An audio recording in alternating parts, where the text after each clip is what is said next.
The first time I realized something was wrong, my heart stopped in the middle of an ordinary afternoon, right there on a quiet suburban street in Ohio, when I felt a presence behind me and sensed words forming before they were even spoken. Words heavy enough to change everything I had been running from for years. If you have ever tried to outrun your past, you already know that it doesn't chase you loudly. It waits patiently, then speaks when you are weakest. And before the story pulls you any deeper, take a second to like, comment, share, and subscribe to this channel if you believe in kindness, second chances, and the quiet power of human connection. Stories like this, live because of people like you. I had been avoiding her for months, maybe longer if I'm honest with myself. Every time I visited my best friend Marcus at his family home in Columbus, I found an excuse to arrive late or leave early. I kept my eyes on my phone, my hands busy, my mind elsewhere. Her name was Ruth Callahan, Marcus's mother, a woman whose kindness once felt like sunlight and later like something too bright to stand beneath. She had a way of noticing what others missed, of remembering small details, of looking at you like you mattered even on days you felt invisible. That was exactly why I avoided her. Some people remind you of who you used to be, and that can be more painful than any enemy. Years earlier, I had been a lost college kid from a broken home, drifting through life with no real direction. My father had disappeared when I was young, my mother worked double shifts, and faith was something I associated with disappointment rather than hope. Ruth had stepped into my life quietly, offering warm meals, rides to class, and a steady presence that asked for nothing in return. She prayed for me without preaching, listened without judging, and treated me like I already belonged somewhere. Back then, I leaned on her more than I ever admitted. And when my life fell apart later, I didn't just walk away from faith or family. I walked away from her.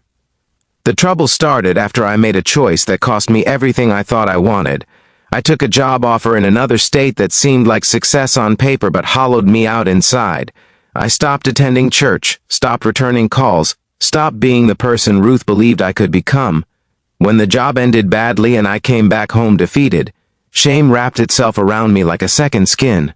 Marcus welcomed me without questions, but I knew Ruth would see right through the version of myself I was pretending to be. So I avoided her, thinking distance would protect me from the truth. But avoidance doesn't erase history, it only stretches the tension thinner until it snaps. That afternoon, the sky was gray and low, and I was halfway to my car when I felt that familiar calm energy behind me. Ruth's voice carried concern, not accusation, as she asked why I kept avoiding her. She didn't raise her voice. She didn't sound angry.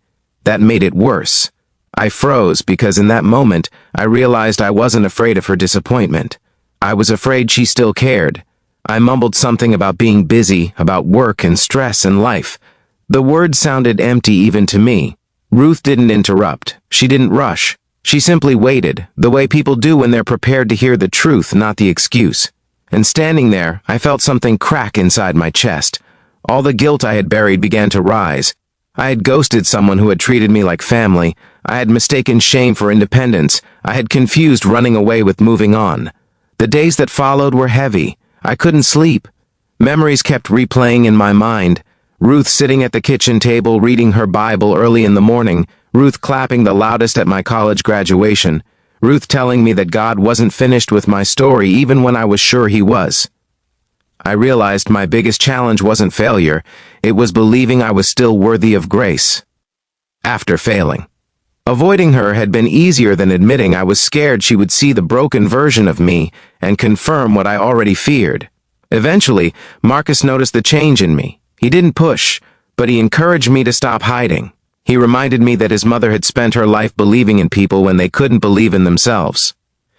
That night, I sat alone in my apartment and admitted something I hadn't said out loud in years. I missed who I used to be. More than that, I missed the peace I felt when someone believed in me without conditions.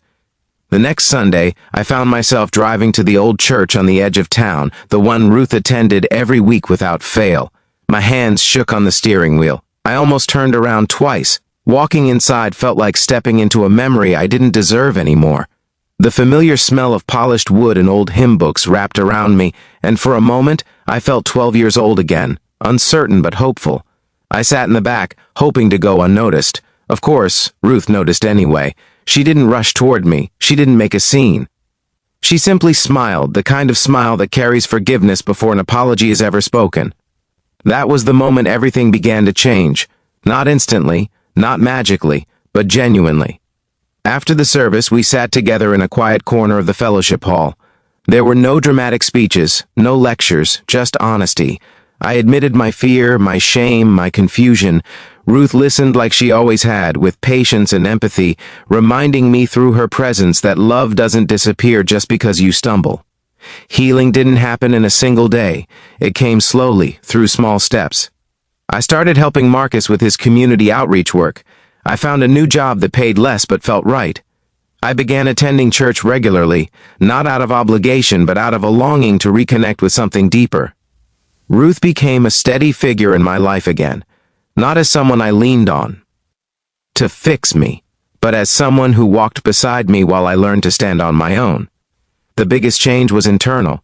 I stopped seeing my past mistakes as proof that I was unworthy. Instead, I began to see them as chapters that didn't get to define the ending.